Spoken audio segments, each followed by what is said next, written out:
Hello, everyone. Welcome to our K-1 Pass-Through Entity Series. My name is Dave Stauffacher, the Chief Credit Trading Officer with Lenders Online Training, where we help credit professionals, lenders, say yes to good loans. I'm joined here with our founder and Chief Credit Training Officer, Linda Keith. Hi, Linda. Hello. Hi. Our question today is, why would page 1 of a pass-through 1065, 1120 would be sometimes blank? That's confusing. One of the people on the call to think back, if you ever have, the first time you get a tax return from the borrower and it's blank. It's like, what? What am I supposed to do with this?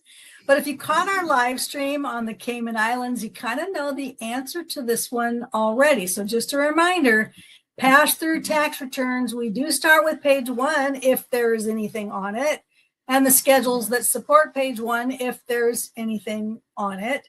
But there are 2 places to go, the Cayman Islands.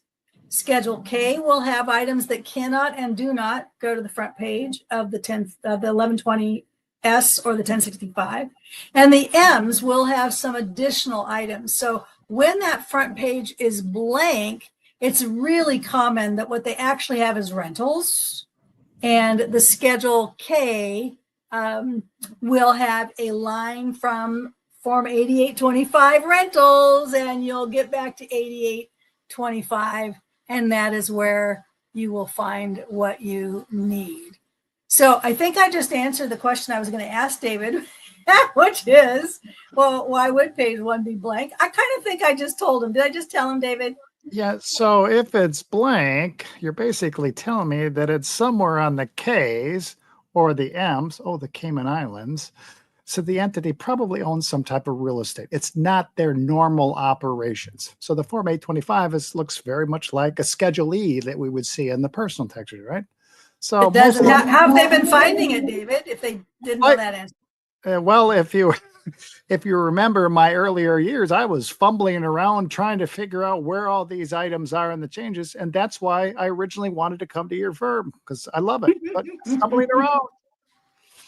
So we at Lenders Online Training do not recommend the looking around and stumbling approach to finding things. We actually do recommend that as soon as possible, lenders do know what schedules to use, and as importantly, which ones to skip. And if this one is empty, is there someplace else? And even things like the pass-through entities regularly will say they don't even have to file the balance sheets in the M1s if they're a small enough entity. Your lenders, you need to know, when is it okay that I am missing pages that I actually thought should be there?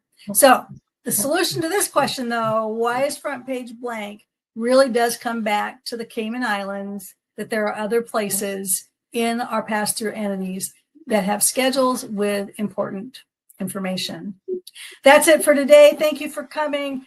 If you have a question about K-1s, pass-throughs, or anything else on tax return analysis or financial statement analysis, experts at lendersonlinetraining.com. We answer those questions directly every time. And in addition to that, it may be something that hits our live stream or our Ask the Experts.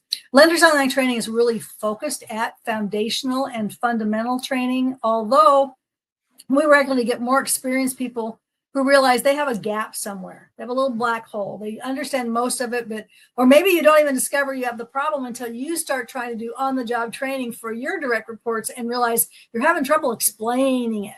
So whether you are new to tax return analysis, financial statement analysis, we focus on small to mid-sized businesses. We focus on ag. We focus on lending to complex individual borrowers. That's when you want to get in touch with us at Lenders Online Training. There's a screen that's coming up that will give you some of the information for that. Look forward to seeing you next week.